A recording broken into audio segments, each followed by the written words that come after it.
Mimi maisha yangu kwa ujumla huwa siumwi hadi nikalazwa. I've never seen her sick seriously. Mama yangu ni mama ambaye ni very strong, ni hard worker. Kama ni kuumwa nilikuwa naumwa homa za kawaida tu ndogo ndogo za kwenda hospitali na kutibiwa na kurudi. The faith of believing that my mom will be well if that house is involved came from the experiences I've had in that house.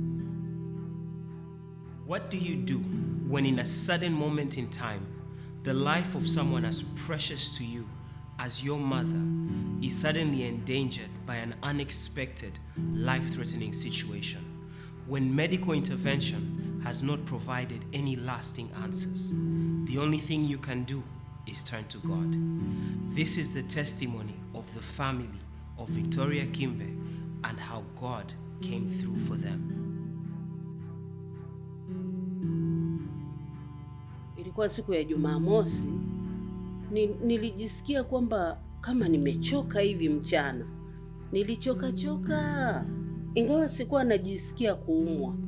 Kama saa 1 hivi nikaona naona kichwa kama kinapasuka. Nakisikia kabisa kwa masikio yangu.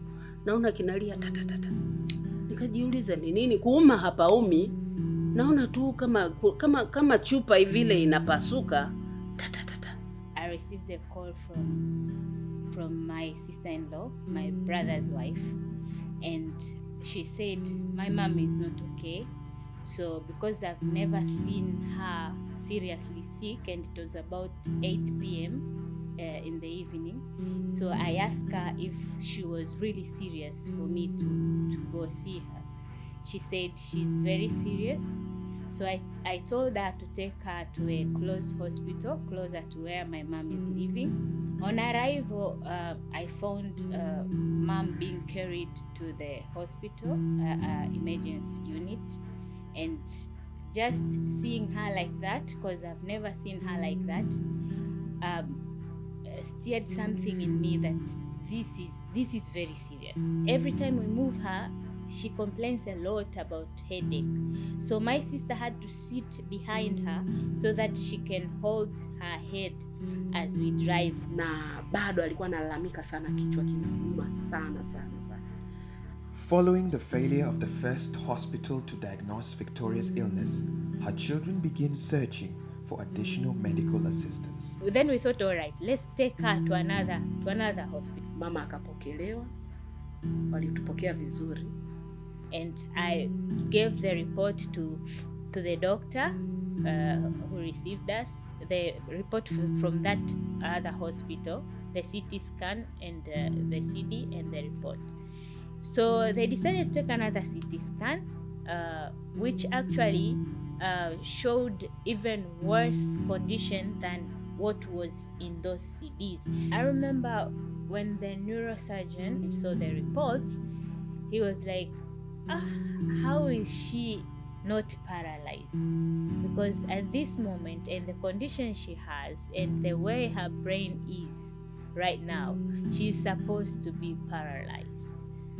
At that moment, of course, I was just thanking God that actually it's only God. That's the reason why she's not paralyzed.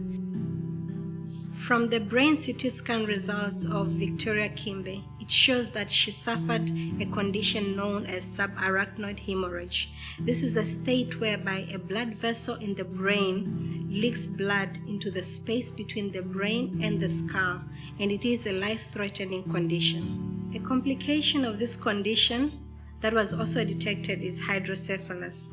This is a state whereby there's an abnormal accumulation of fluid in the cavity of the brain. And with this, it places a patient at a greater risk of their condition to worsen. And at that particular moment, we didn't know that actually she's not aware of her environment. Mpaka hiyo hospitali nyingine yote alikuwa amepoteza fahamu. Yeah, she was speaking things which do not make sense, but still we didn't think that she doesn't even know us. Anakuuliza jambo hili muda huu, baada ya muda mfupi anakuuliza jambo lile tena.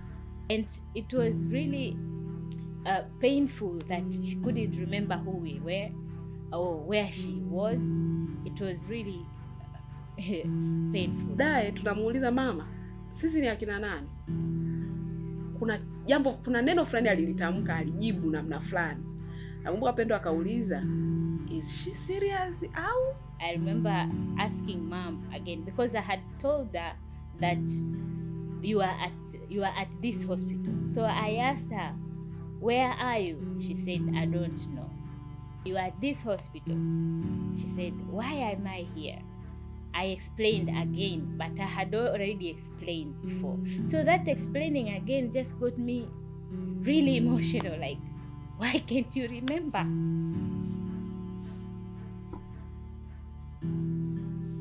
Sorry.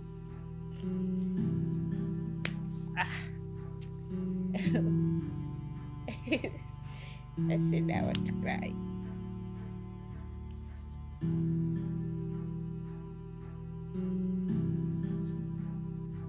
Ina maana mama kweli hatukumbuki au? Yani kwa sababu mama ni rafiki yetu.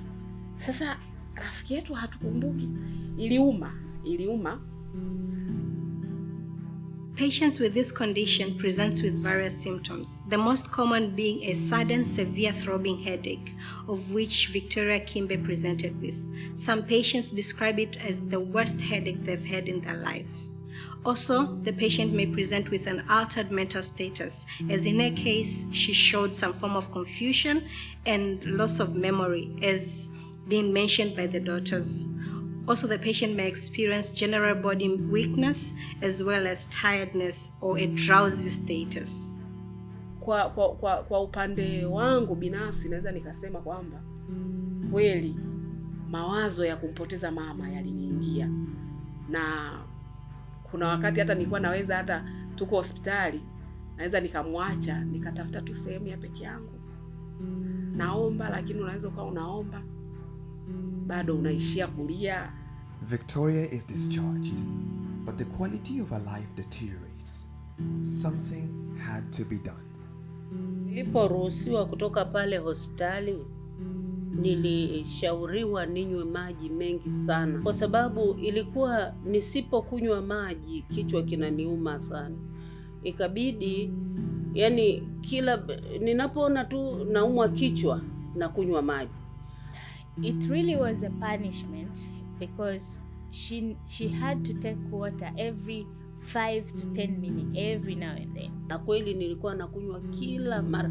Yaani naweza nikasema hata pengine kila baada ya dakika 3 hivi nilikuwa nakunywa maji. Daktari alisema kuanzia lita 3 mpaka 5 kwa siku.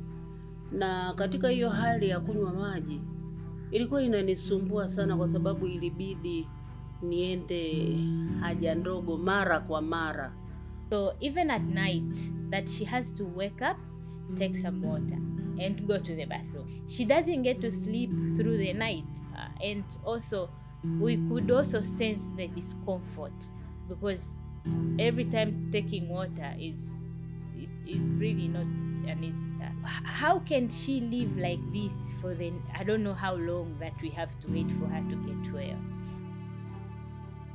Unfortunately, despite optimal treatment of this condition with either medications or brain surgery, still patients may experience complications weeks or even months after treatment. In Victoria Kimbe's situation, she still experienced severe headaches and loss of memory even after her discharge home. Such headaches are usually caused by what we call vasospasm, and usually we advise patients to stay well hydrated in order to reduce such vasospasm and hence have less of the headaches. With such presentation even after discharge, it shows that she is a patient that is still in a high-risk group and would require further investigation and treatment of any underlying cause that would be detected. Then the breakthrough happened. The first Sunday since she got discharged from the hospital, mdogo wetu Upendo akaja akanishirikisha kwamba anataka kuchukua nguo ya mama kupeleka kwenye huduma kwa ajili ya maombi na kuombewa.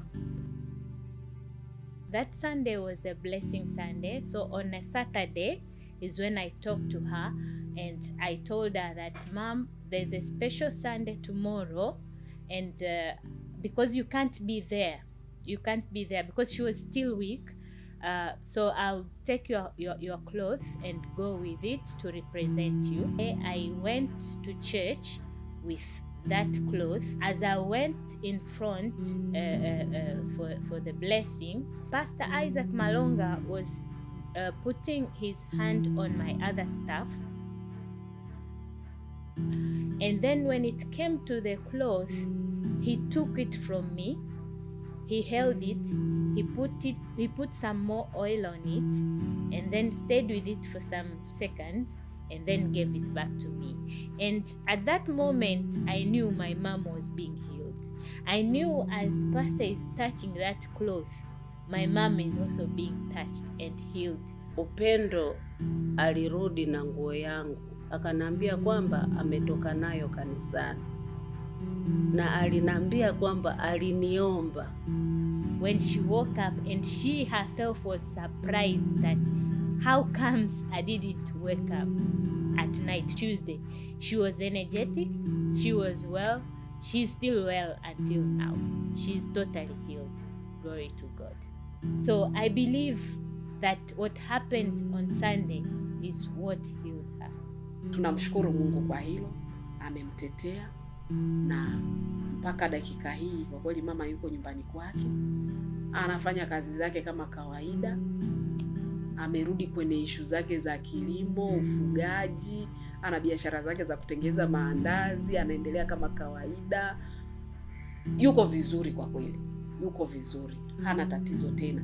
I would really like to thank my father, Pastor Isaac Mallonga, and my mother, Mama Faye. You have really been a blessing in my life and in my family. We've seen our mother getting well, just like that. We've been in hospital for so long, but in one day, from the blessing of a man of God, my mother is healed just like that. So I really appreciate the opportunity to be a member of House of Bread, but I really appreciate being under the man of God, Pastor Isaac Mallonga. Thank you very much for being my father.